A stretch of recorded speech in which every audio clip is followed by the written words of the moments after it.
The streets have always buzzed this prophecy. Centuries of souls clutching dire news like rosary beads, progressed only to scrolling their fear at 3 a.m., quoting scripture without conviction. The world feels tilted, the weight is heavy, and the signs, yeah, they're loud enough to rattle a ribcage.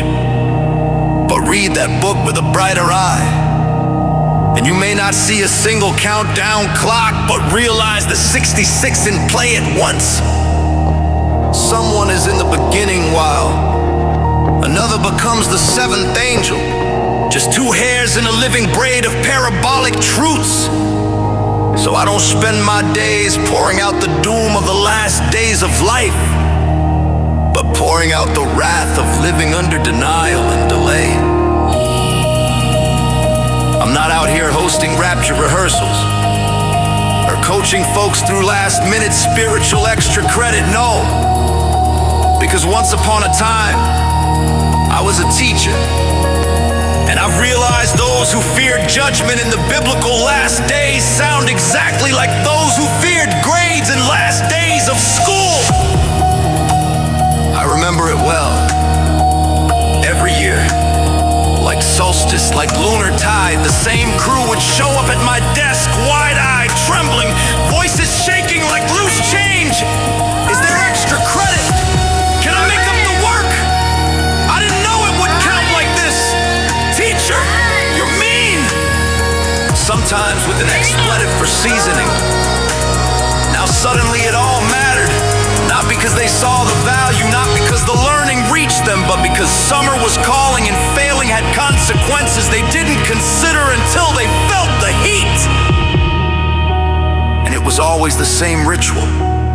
Tears, blame, tomfoolery, emotional acrobatics, anything. But the truth, they didn't do the work for whatever reason. So when I hear folks spit end of times or last days like hot breath against stained glass, I don't flinch, I don't fold, I don't preach fear or bargain with heaven. Because if your whole spirituality hinges on avoiding eternal summer school or impressing the Lord with good behavior, that's not transformation. That's trying to smooth the teacher. And unlike a high school math teacher, God is not mocked. I believe he told them plainly, I never knew you. So I'm not here to sell you heaven nor threaten you with hell after death. Listen, that's way above my pay grade. But this I know. Keep up with the work. That's work like Oprah. Seek while breath is still in your lungs. Remember to lean into the rhythm and stay flexible enough to heed the correction.